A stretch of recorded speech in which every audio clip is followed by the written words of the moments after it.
بسم اللہ الرحمن الرحیم۔ السلام علیکم دوستو۔ امام احمد بن حنبل نے اپنے صاحبزادے کو شادی کی رات کچھ نصیحتیں فرمائیں۔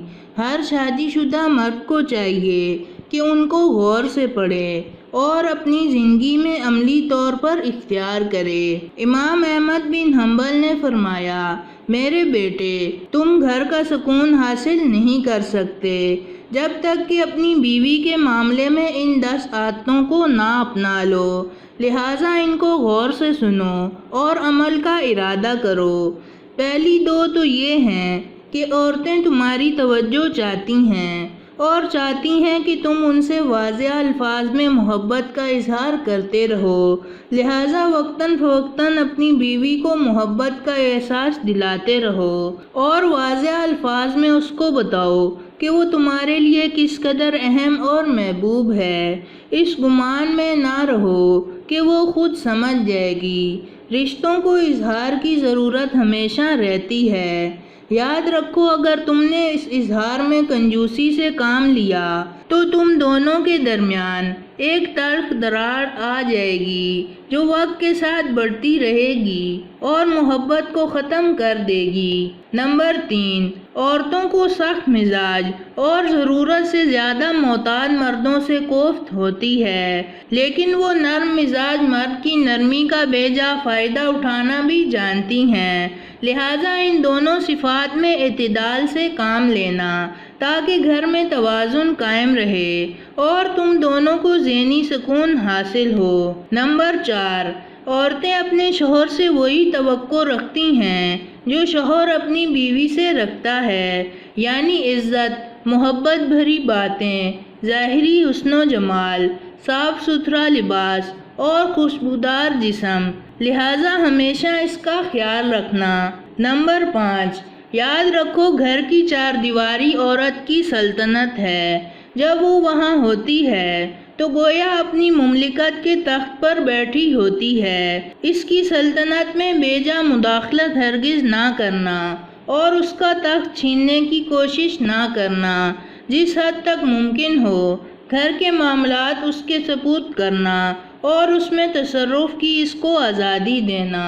نمبر 6، ہر بیوی اپنے شوہر سے محبت کرنا چاہتی ہے، لیکن یاد رکھو اس کے اپنے ماں باپ، بہن بھائی اور دیگر گھر والے بھی ہیں جن سے وہ لاتعلق نہیں ہو سکتی اور نہ ہی اس سے ایسی کوئی توقع جائز ہے، لہٰذا کبھی بھی اپنے اور اس کے گھر والوں کے درمیان مقابلے کی صورت پیدا نہ ہونے دینا، کیونکہ اگر اس نے مجبوراً تمہاری خاطر اپنے گھر والوں کو چھوڑ بھی دیا تب بھی وہ بے چین رہے گی اور یہ بے چینی بالآخر تم سے اسے دور کر دے گی۔ نمبر 7، بلا شبہ عورت ٹیڑھی پسلی سے پیدا کی گئی ہے اور اسی میں اس کا حسن بھی ہے، یہ ہرگز کوئی نقص نہیں، وہ ایسے ہی اچھی لگتی ہے جس طرح بھویں گلائی میں خوبصورت معلوم ہوتی ہیں، لہٰذا اس کے ٹیڑھے پن سے فائدہ اٹھاؤ اور اس کے اس حسن سے لطف اندوز ہو۔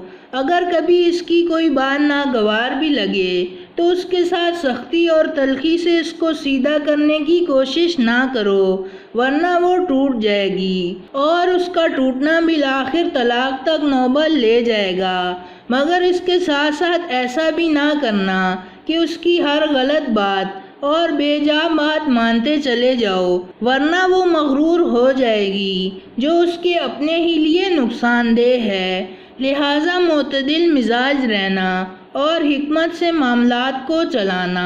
نمبر 8، شوہر کی ناقدری اور ناشکری اکثر عورتوں کی فطرت میں ہوتی ہے۔ اگر ساری عمر بھی اس پر نوازشیں کرتے رہو لیکن کبھی کوئی کمی رہ گئی تو وہ یہی کہے گی، تم نے میری کون سی بات سنی ہے آج تک، لہٰذا اس کی اس فطرت سے زیادہ پریشان مت ہونا اور نہ ہی اس کی وجہ سے اس سے محبت میں کمی کرنا۔